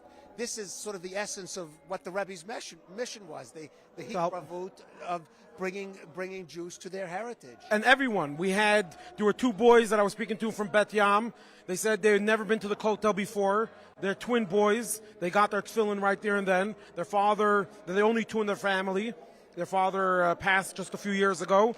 And they said they were never at the Kotel. They would have never came to the Kotel, besides for their bar mitzvah now. And then there was another two boys from Tzfat that their fathers were killed in the Meron. Yes. Story that happened many years ago. And these two boys from Tzfat, I'm sure they've been to the Kotel many times. And we're bringing kids from all around the country, all different types of backgrounds, and them coming and celebrating the bar mitzvah together. And they're coming, they're proud, they're dancing, they get a beautiful pair of tefillin, beautiful bag with their name on it. Everything just done in the most beautiful way. The rides they got here, the lunch, the dinner prepared. You're able to see the smile. You're able to see the excitement in these kids' eyes. Right. And like many of the speakers were speaking, it's very hard. These kids went through a lot of pain. They went through a lot of hardship. And for them to be able to celebrate and be happy. You mentioned the international viewers. You mentioned there are people in Florida, in Colorado speaking. We here in Israel, we know what the last few years have been like. And we know, as I said, looking at the stories of some of these boys. You mentioned the Meron disaster and Mount Meron. But of course, the war in Gaza, we have children, sons of war heroes who fell in Gaza, of those who fell in some terror attacks in Judea and Samaria. I want to maybe say a word especially to those viewers that are watching out in the United States, what this kind of event, what this kind of program, the relevance it's had, as we've said repeatedly, it's not new, but there is something particular, timely, and relevant about it. In a way, unfortunately, Definitely. About the last few years. Definitely. There's been there's 180 widows out there since October 7th that left children under the age of 18 out of the soldiers that were killed from October 7th. 114 of those families are already being helped by Kol Chabad. And something new that we started is that not only do these orphan boys, besides the bar mitzvah that we're doing for them, these boys are getting help throughout the year. Many of these kids are going to music lessons, basketball lessons, sports, all different other activities, and helping them experience their talents. And tutoring in school, Kol Chabad is paying for. But we also started the same program for the mothers. A lot of the widows of October 7th, you can see a lot of them are much younger widows, and they also need the time off. That's why we have a retreat for those widows. So the mothers that you're meeting here tonight, and you see the way the mothers are standing, watching their kids dancing. Absolutely. You see they're crying, but they're happy to watch their kids being able to celebrate. You see the mothers pulling over their kids to the chief rabbi of Israel to get a blessing. You see the mothers, they don't have that father there that will push them in. It's their mother pushing them in to get the president to give them a handshake. And but you see many children over here that, their fathers, they lost their fathers. Some of them even, it's very sad, but you've seen the story. Some of them are from post-trauma from October 7th. That lost their father just a couple months ago from other causes and effects from October 7th. Right. I'm sure you have plenty to say to your brother off camera. Maybe what you have to say to him now on camera and on this special day. And what's it like to do and see the fruits of this labor, working together with your family and to see it come to fruition on a day like this? From my experience, from our experience, to speak for my brother and I, the greatest experience is that when donors thank us for involving them in this institution and the pride that the donors take in their partnership with it, something that is of extremely rewarding. We think. So even though it's my responsibility to thank some unique gifts that came in the last hour, associated directly for the Tefillin campaign, for today's Tefillin that was given out, 125 pairs of Tefillin, including Henry Gindi, I'd like to thank, and Ira Cohn, and Andrew Weiss, and Erica, and David, and Yaakov, and Brett, and Daniel, and Justin, and Mark, and Matthew, and James, etc. But all those people, what a tremendous response. It's really a tremendous response from all over. But the greatest gift is that when the people thank us, so really we serve like a shadchan. We're matchmakers to match the right people with the right project. Kol Chabad as a whole, a full range of projects. Some of it was being mentioned now, and some of them throughout. Right. And this is a great honor for both my brother and I to work together, and on a generational level. So I'd like to thank my brother for joining us here on set. He wants to go dance. So thank you very much, and we look forward to continue growing. And of course, we wish everybody that should be Od Yoter Tov, that should be only good, and Od Yoter Tov, and even more good, and even more good, and even more good. Yes. Parting words, Ephraim. Let's go for a few minutes to watch just the singing and the dancing without a little bit break, to be able to watch just what's going on live today. Thank you. Kalev will be back in a few minutes here in studio. Thank you.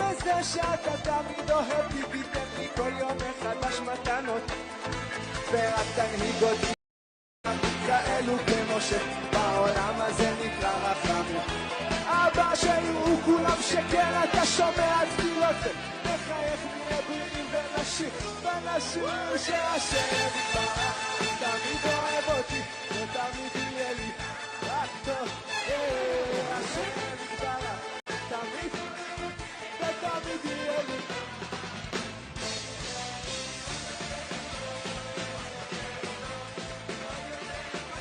ועוד יותר טוב, ועוד יותר, ועוד יותר, ותמיד יהיה לי רק טוב.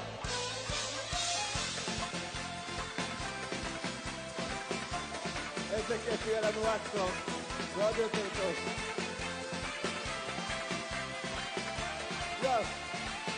ותהיה לי פרנסה, תהיה לי עשירות, ורווקים ורווקות, תהיה לכם זיווג, תהיה גם רפואה שלמה ובריאות איתנה, חיים יפים מאושרים, נכון יאיר בנו האור, תאיר האמונה, תהיה לנו חוכמת אמת ודעת ובינה, יבוא כבר משיחנו ובלי שום מלחמה, נאכל גם אבטיח, יהיה לנו יום חג.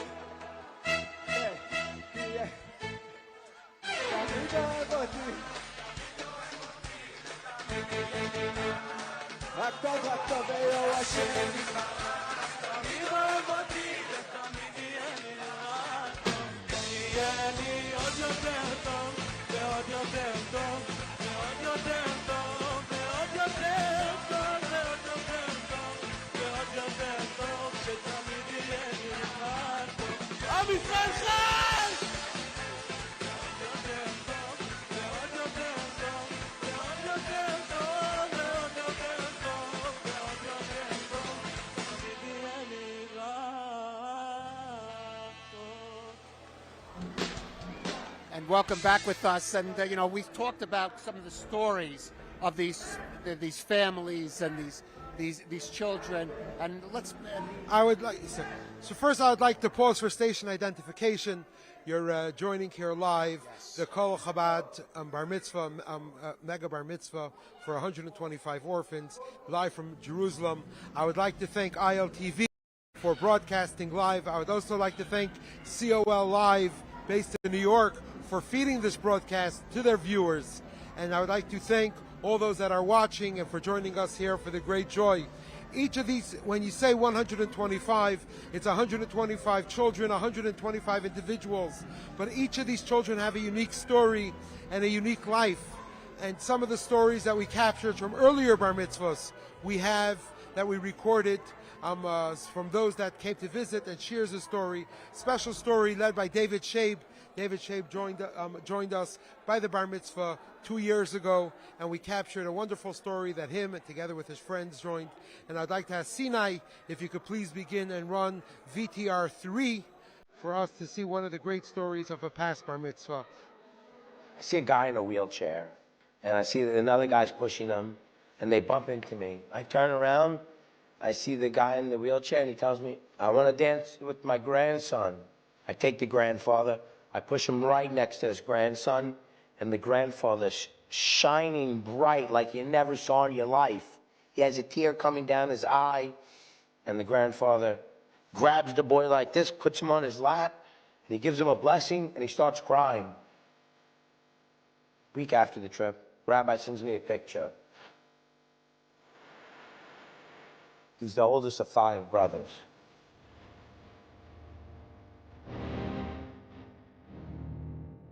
That's what Kol El Chabad is helping. These are the families that they're helping. They're helping people from broken families like we could never even imagine. And this was just one kid.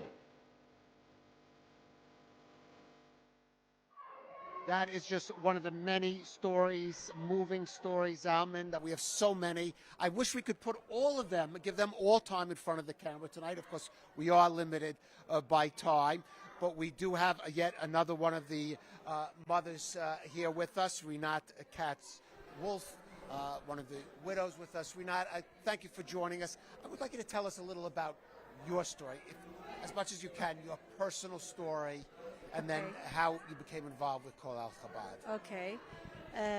Well, my husband passed away for 11 and a half years, and we lost him because he was sick. And I was just left with twins. They were 1 year old and 3 months, and my oldest was just 4. Wow.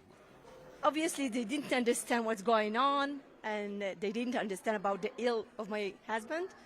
And since then, I'm living with my kids alone, and I'm raising them. And through the help of the Kollel, they help me so much. How do they help you?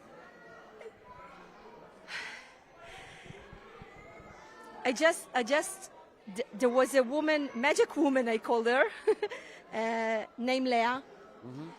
She's with me on the phone all the time when I need her. And she assists me every time I need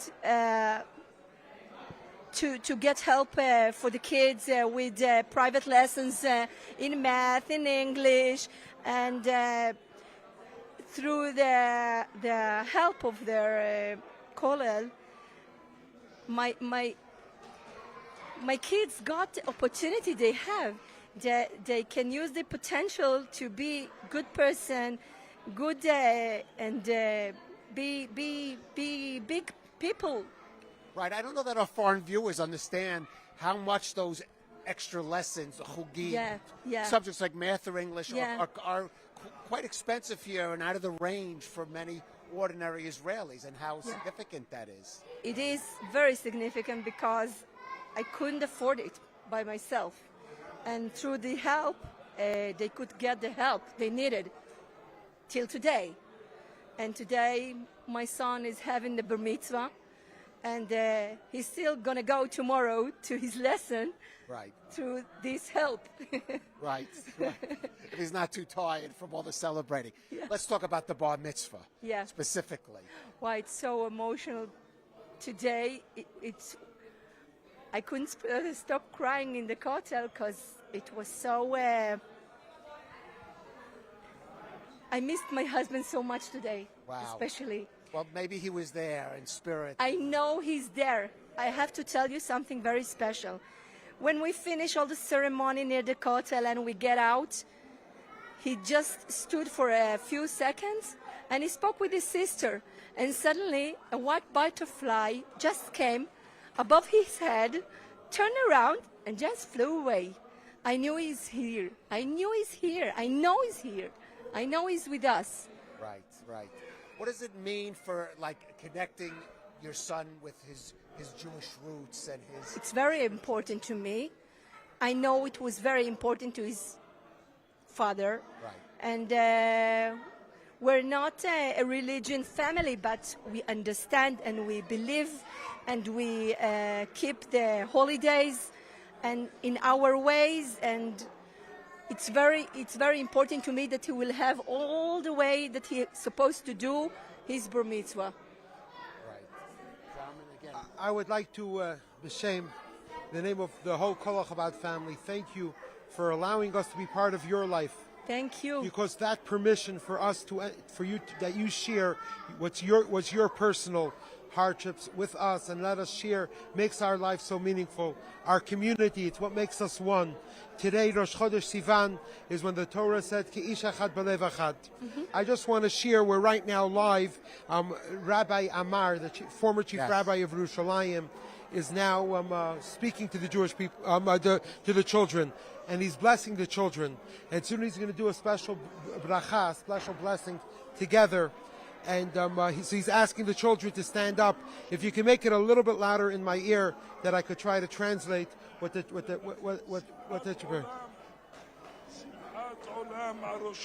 to give eternal joy on your head when you take upon yourself the yoke of Torah, because you should have a good life with together with the passion of Torah, because Torah really gives eternal life. And that is, each of and every one of you is connected to God directly. And today, you're all living powerfully here today. May you merit great joy, and so be thy will. And we say Amen. Please, children, rise to accept upon ourselves the yoke of the fear of God. Please, all children, he's asking all the bar mitzvah boys to rise, to stand up, and he's going to say a prayer together with the boys. Very emotional part. Shema Yisrael. Adonai Eloheinu, Adonai Echad. Hear, O Israel, the Lord is our God, the Lord is one.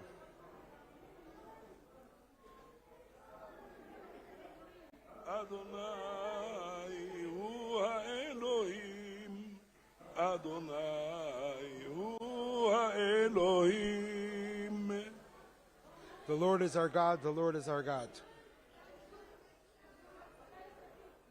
Adonai hu ha'Elohim, Adonai hu ha'Elohim.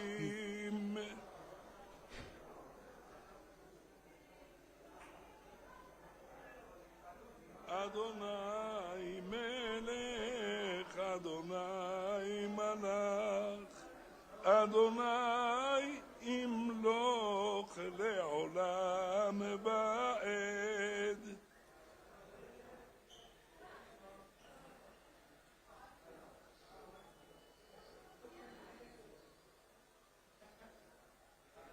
Adonai melech, Adonai malach. The Lord was king, the Lord is king, and the Lord will be king forever and ever. And everybody is repeating after him, stanza by stanza.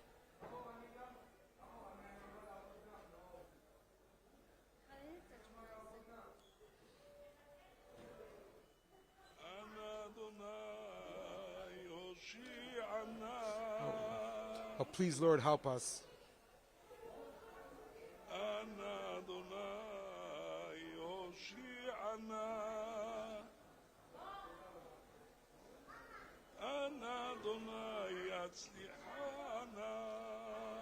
Oh Lord, give us success, please. Oh please, Lord, give us success, please.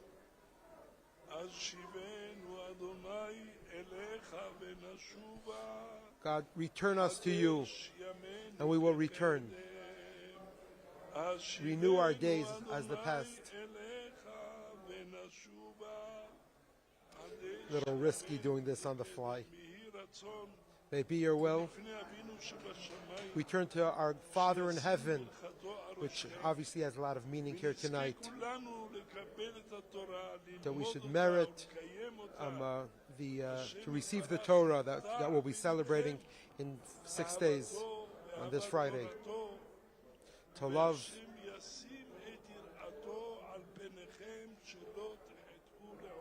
and may the Almighty God put fear of God before you. And in merit of this auspicious time that we're standing here, God should protect all the Jewish people in the land of Israel and everywhere in the diaspora and the world beyond. May Almighty God protect all the soldiers that are, and return them each home complete, without any wounds, without any pain. And those that were wounded should have a speedy recovery.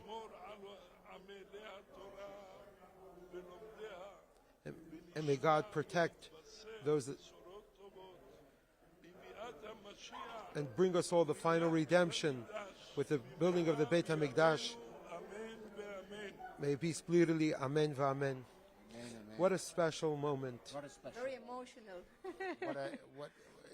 And also, Zalman, I have to say, I'm impressed. We have people coming here, Israelis from secular backgrounds. So I wanted to ask you, if you had a moment to talk to the Chief Rabbi, what would you want to tell him now? If I would have what? A moment to talk to the Chief Rabbi of Jerusalem, what would you tell him now?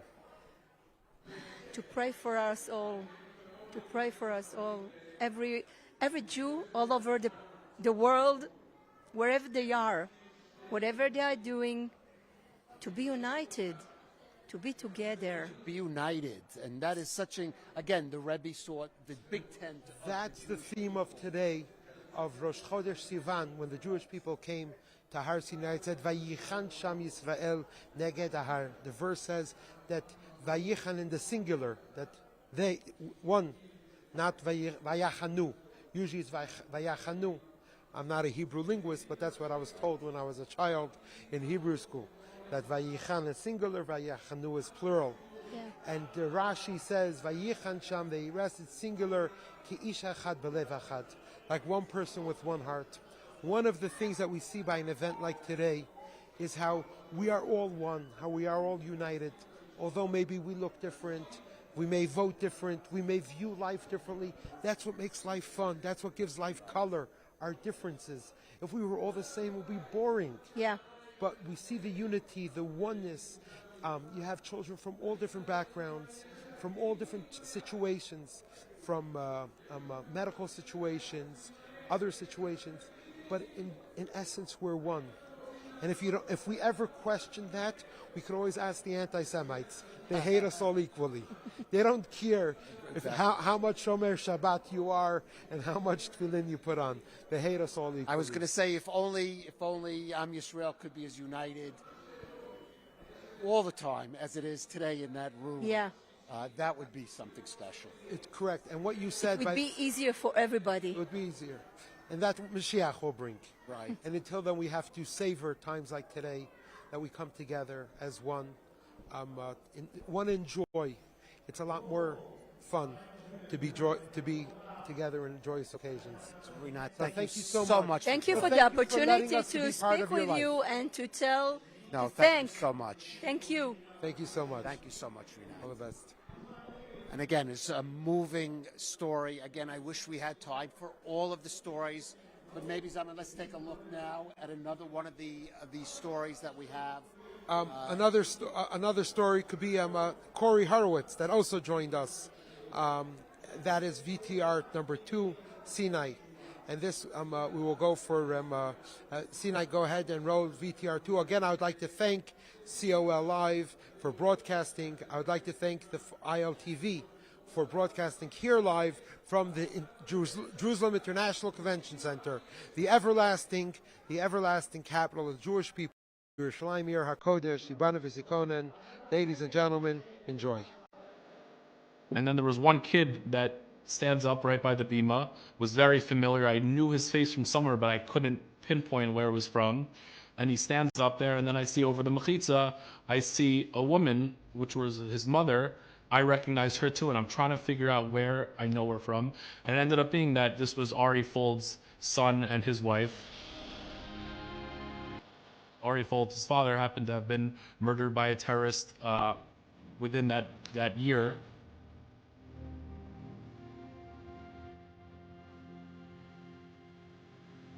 Ari's son stands up next to the bima. He's the youngest boy in the family. I showed him the spot, and we rolled to the next parsha, and he lanes, and he did a perfect job. And after the bar mitzvah, I told him, I'm like, that was a perfect aliyah. And then he turns to me and he goes, yeah, my father taught me first 6 aliyahs. My grandfather taught me the 7.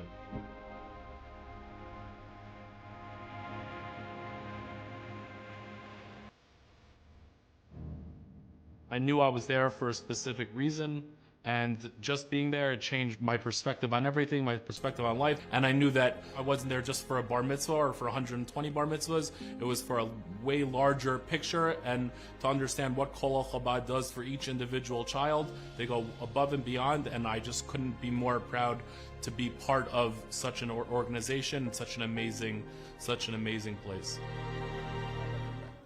All right, well, I want to say, let's, again, another moving story. Now, what is happening right now? We had Eurovision the other night. Israel did pretty good, came in second place. It looks like we have Let's go right now live. Another we have the many guests, the many rabbis that come in, and each one present a question where the boys are given a little answer toy, a little answer machine, where they get to give the answer, and it's a competition that runs throughout the night, where there's regular trivia questions, Jewish history, the history of Israel, the land of Israel, the people of Israel. And if you give me a little bit of sound, I could try to translate the question and choices. This is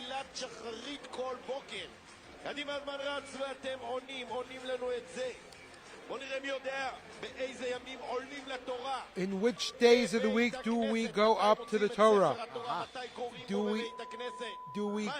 When do they take out the Torah and call up to the Torah?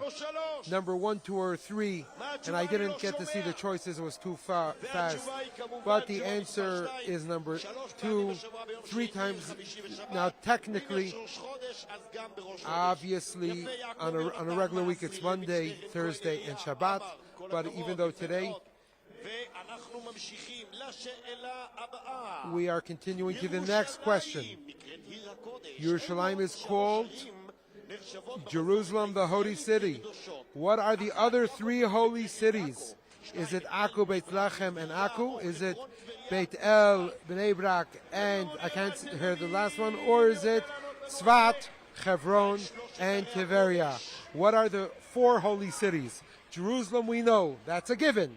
What are the other 3?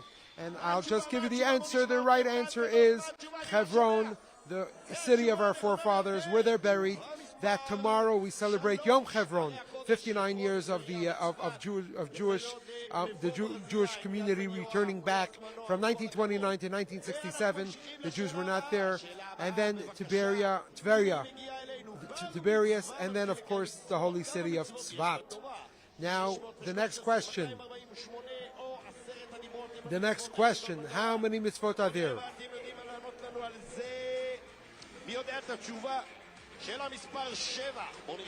Question number 7. The computer is counting all the points to count each, to see who is the smartest of the bar mitzvah boys and who knows the answer and who could give an answer question faster. And obviously there's 613 commandments.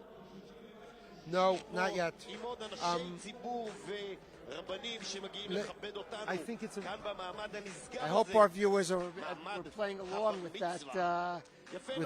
With that quiz, because they're not in the room, they could do a quick Google search to get the right answer. Right. So reminded me that I was bar mitzvah at the Kotel on a Thursday. One of the days, of course, when you can go up to the Torah. Let's go now. We have one more story. Let's wait a few minutes as we welcome.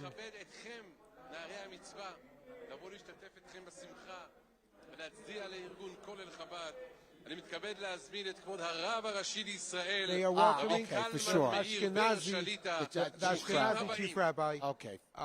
Rabbi Ber Shalita, that came to honor these children. Obviously, it's very unusual for a bar mitzvah boy to have the chief rabbis, multiple Knesset members, of course the president, and such a great crowd. Rabbi Ber is the Ashkenazi chief rabbi. From Ottoman times, there was always two chief rabbis serving both the Ashkenazi, one that serves the Ashkenazi community and the Sephardi community, and of course, various cities. And of course, he's wishing the children, the boys of the bar mitzvah boy, from the depth of my heart, I would like to wish each and every one of you and say Mazal Tov. May you merit, with God's help, to elevate higher and higher. May Almighty God fulfill all your heart's desire for good. Honorable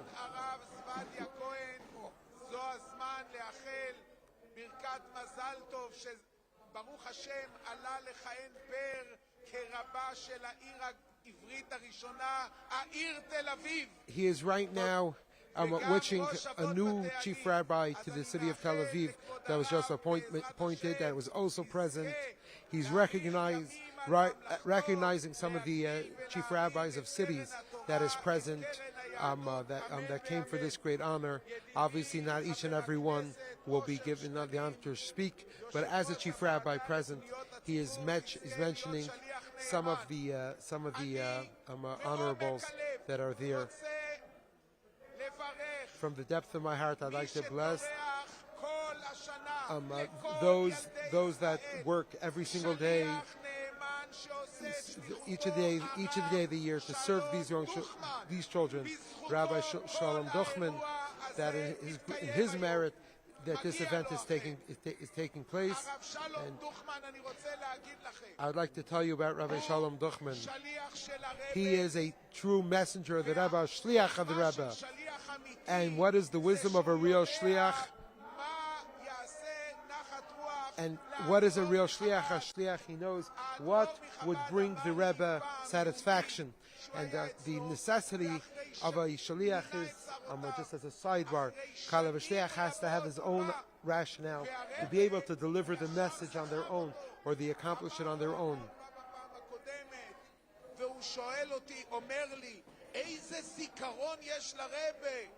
אמרתי לו, יכול להיות שלרבי יש זיכרון טוב, אני לא מוציא, אבל הוא זוכר לא בגלל הזיכרון. אתה ראית פעם אבא. He's referring, he went to speak about where somebody commented about the Rebbe's great memory, and he said that the Rebbe's great memory is, perhaps the Rebbe has a great memory, but the memory is when a parent remembers the details of their children. And every parent remembers the detail of their children. And this is something that, as a shliach of the Rebbe, of Rabbi Shalom Duchman, representing and being appointed by the Rebbe, so he has learned from the Rebbe how to care for each and every single one. And may Almighty God bless you to continue in this great effort, how to bring great joy and nachas to the Rebbe, because obviously everyone knows that everybody knows that if we fulfill what the Rebbe wants us to fulfill, we'll be doing the right thing. And then he's also recognizing some of the donors that are also present that contribute, including Eliyahu Schlossberg, some of the local donors that contribute this day and every day. And I think the important, all those that help all year and do all the projects, including this project. I came here, I would like to tell you children a few words. This joy is your joy. But I would like to tell you, what is the joy of your bar mitzvah? The Chafetz Chaim says,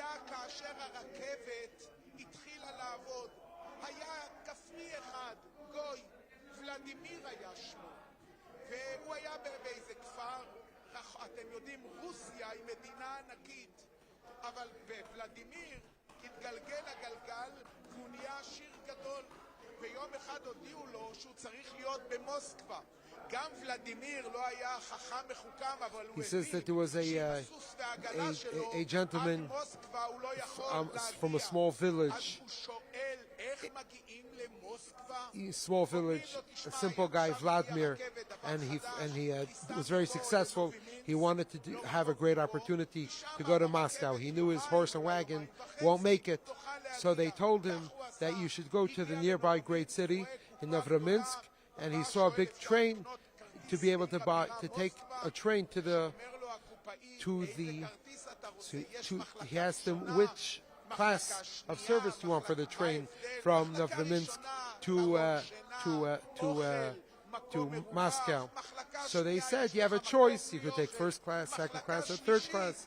And he gave each of the advantages of each of the ones of first, second, or third. Vladimir was a simple person. So he bought a first, he says, for me, I'll pay for a first class ticket. And he puts a first class ticket into his pocket. But he was never on a train. He's a villager, so he doesn't know what to do. So then he sees a group of youngsters that are secretly, quietly going in quietly onto the train as soon as it arrived. And these are, I forgot the term for it, but these are people that don't buy tickets and they hide in the storage, in the storage compartments, and they hide the stowaways was the word I was looking for. And he sees the stowaways sneak in, so he followed along the stowaways. Although he had in his pocket a first-class ticket, he followed in the stowaways to hide. It's a famous story. That's the bar mitzvah age story for every Jewish boy. It's probably a white. So they catch him, and the stowaways, they say, the next stop we're going to throw you off. They say you can't just steal on, and he says, what do you mean? I bought a ticket. He pulls out his ticket and he shows them that he bought a first-class ticket.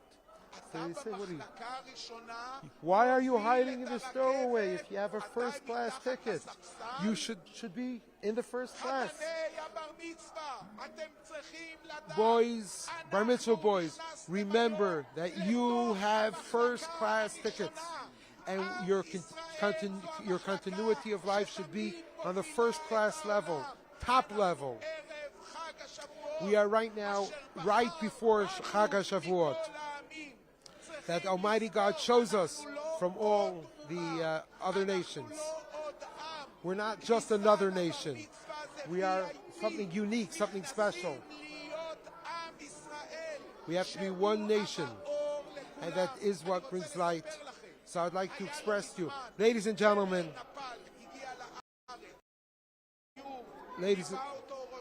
if we could just lower the chief rabbi a little bit as the rabbi continues. I would just like to share, we are 6 days before the giving of the Torah, and you mentioned earlier the concept of tzedakah. We only have a few minutes left. It's something that I've been discussing lately. We're facing with a lot of youngsters in the United States, that unfortunately young Jewish children that have not been educated properly and don't realize that they have first-class tickets to take the ride. And it's necessary to teach. So we have sitting over here on the table 3 tzedakah pushkas. And these are simple things, simple tzedakah pushka that I mentioned earlier, different shapes and sizes, what many of us were raised with. And it is to give a small coin every single day. And even young children that are able to give should give every single day. And this is something that we could train even young children as the age of 2 or 3 to be able to give tzedakah every day. A young child that does something practical every single day to support the land of Israel, to help the land of Israel, will never end up where we see many Jewish children supporting today. So it's something that we must start at a young age, training children to give tzedakah, to be able to do it every single day, even as a young age. And of course, Kol Chabad also lives in the 21st century, where we have, many people do not carry. So children must use fiat. old school pushka, they could go to our website, kolchabad.org/pushka, and we'll send out a free tzedakah pushka. And for those people that don't usually carry change, we actually have an app on the App Store. I think a lot of the young people are not carrying change. Most young people are not. So at home, they don't even know what change is, Alvin. Right, they don't know what change is. It used to be where, of course, you could download the Kol Chabad Pushka app. Just go to your Play Store and search Tzedakah Pushka, and you could give every single day. You give a little bit every single day, and of course, it has the same sound and experience of the coin dropping into the pushka. No, that's great. You get the full sound and the full that experience. Is great. Children need the old school. Make sure you go to the bank. You can pick up a roll of coins. Adults and teenagers, especially your teenagers, talk to your teenagers. They could drive down. And the point over here is not just the amount, but the frequency. Every single day, we have a little street counter to make sure that every single weekday a person gives tzedakah, and this is something practical that anyone could do every single day. When we leave our charity privately, we don't share with our children what we do, and we don't, so they don't have that education that's necessary. So especially even from before bar mitzvah, from the age of 2 or 3, we should be educating our children to be giving tzedakah, and we should be doing it ourselves. Trust me, there's no better way. With that, I would like to. Well, I think we're coming now to the end of our. One more story, one more VTR. Okay. I don't know that we have. We don't have. I'm sorry, time? We don't have time for no that problem. now. So we have another few minutes. And we have another few minutes. I just want to say, first of all, let me just say, Zalman, I've said several times, I had a bar mitzvah at the hotel that meant so much to me. I lost my father at a young age. I was 13 years old, and he passed away on actually Erev Rosh Hashanah, 1973. I want to thank you for allowing me to join with you on this experience. It has been so moving hearing these women, hearing these mothers speak about their experience, hearing some of the donors and seeing how much it is for them. I mean, there is a saying in Torah that when you give to enrich yourself, not to enrich others, but to enrich yourself. And how much we saw that really demonstrated, certainly speaking to some of the benefactors here. How does it feel for you joining you yourself that you lost a father at a young age? How does it feel for you personally to take part in a bar mitzvah like this? Emotional. I mean, it really, really does. I was fortunate my father, that was the thing that touched me, because fortunately my father was at my bar mitzvah. He passed a few months after that. But what would you tell these children for them on this day? I would say to them what we heard from some of their mothers, that they're here, they're doing their fathers proud.